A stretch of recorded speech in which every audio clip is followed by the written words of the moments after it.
जय माता दी भक्तों, आज हम शुरू करेंगे गुरुवार की व्रत कथा और जानेंगे उसका अपने जीवन में महत्व। तो चलिए शुरू करते हैं।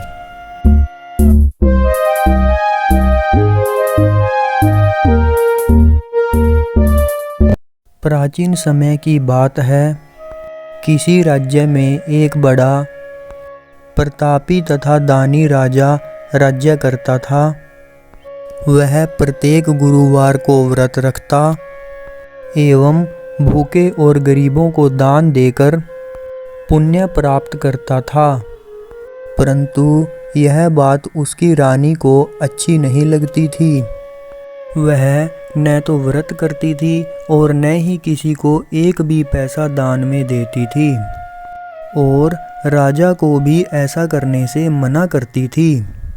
एक समय की बात है, राजा शिकार खेलने को वन को चले गए थे। घर पर रानी और दासी थी। उसी समय गुरु बृहस्पति देव साधु का रूप धारण कर राजा के दरवाजे पर भिक्षा मांगने को आए। साधु ने जब रानी से भिक्षा मांगी तो वह कहने लगी, हे साधु महाराज, मैं इस दान और पुण्य से तंग आ गई हूँ। आप कोई ऐसा उपाय बताएं जिससे कि सारा धन नष्ट हो जाए और मैं आराम से रह सकूं।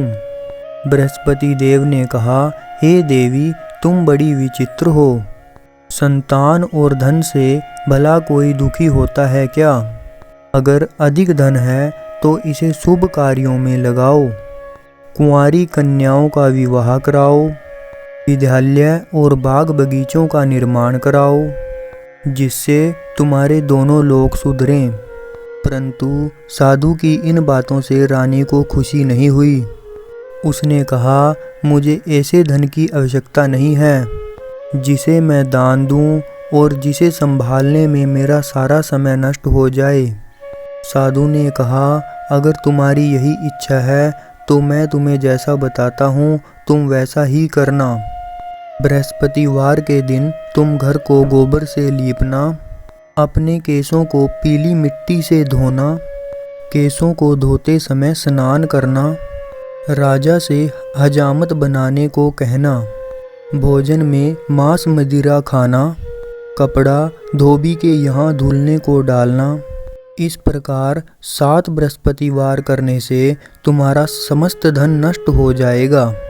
इतना कहकर साधु रूपी बृहस्पति देव अंतर्ध्यान हो गए। साधु के कहे अनुसार करते हुए रानी को केवल 3 बृहस्पतिवार ही बीते थे कि उसकी समस्त धन संपत्ति नष्ट हो गई। भोजन के लिए राजा का परिवार तरसने लगा। तब एक दिन राजा रानी से बोला, हे रानी, तुम यहीं रहो, मैं दूसरे देश को जाता हूँ, क्योंकि यहाँ सभी लोग मुझे जानते हैं, इसलिए मैं कोई छोटा कार्य नहीं कर सकता। ऐसा कहकर राजा परदेश चला गया। वहाँ वह जंगल से लकड़ी काट कर लाता और शहर में बेचता। इस तरह वह अपना जीवन व्यतीत करने लगा। इधर राजा के परदेश जाते ही रानी और दासी दुखी रहने लगी। एक बार जब रानी और दासी को बिना भोजन किए 7 दिन तक लगातार रहना पड़ा तो रानी ने अपनी दासी से कहा, हे दासी, पास ही के नगर में मेरी बहन रहती है। वह बड़ी धनवान है, तू उसके पास जा और कुछ ले आ ताकि थोड़ा बहुत गुजर बसर हो जाए। दासी रानी की बहन के पास गई। उस दिन बृहस्पतिवार था और रानी की बहन उस समय बृहस्पतिवार व्रत की कथा सुन रही थी। दासी ने रानी की बहन को अपनी रानी का संदेश दिया, लेकिन रानी की बड़ी बहन ने कोई उत्तर नहीं दिया। जब दासी को रानी की बहन से कोई उत्तर नहीं मिला तब वह बहुत दुखी हुई और उसे क्रोध भी आया। दासी ने रानी को वापस आकर सारी बात बता दी।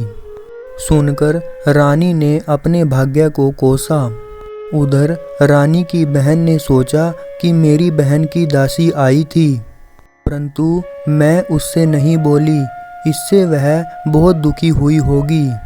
कथा सुनकर और पूजन समाप्त कर वह अपनी बहन के घर आई और कहने लगी, हे बहन, मैं बृहस्पतिवार का व्रत कर रही थी। तुम्हारी दासी मेरे पास आई थी, परंतु जब तक कथा होती है तब तक ना तो उठते हैं न ही बोलते हैं, इसलिए मैं नहीं बोली। कहो दासी, क्यों गई थी? रानी बोली, बहन, तुमसे क्या छिपाऊं? हमारे घर में खाने तक को अनाज नहीं था।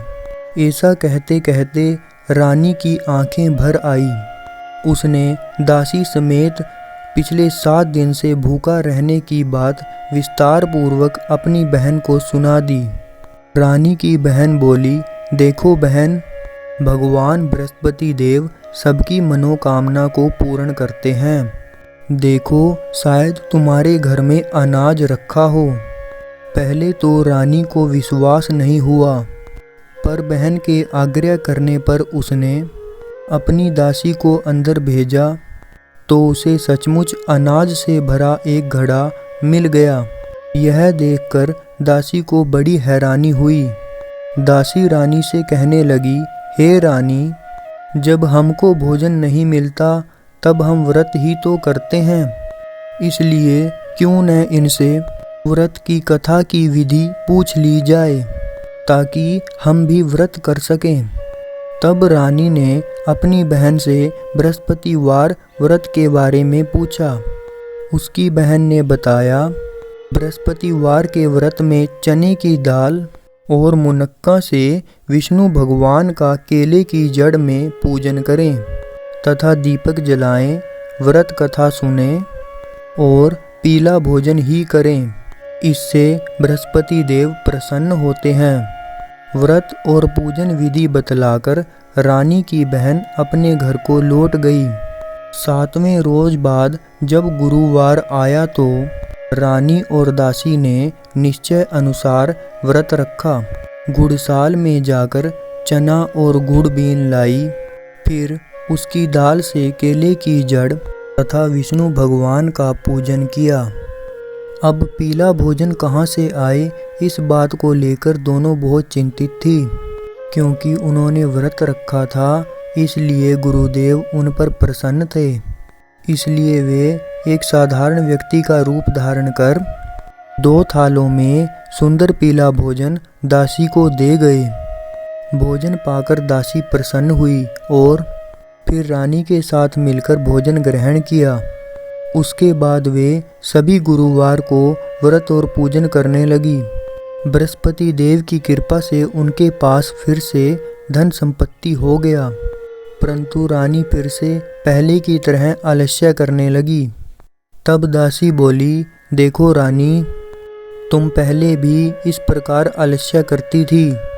तुम्हें धन रखने में कष्ट होता था, इस कारण सभी धन नष्ट हो गया, और अब जब भगवान गुरुदेव की कृपा से धन मिला है तो तुम्हें फिर से आलस्य होता है।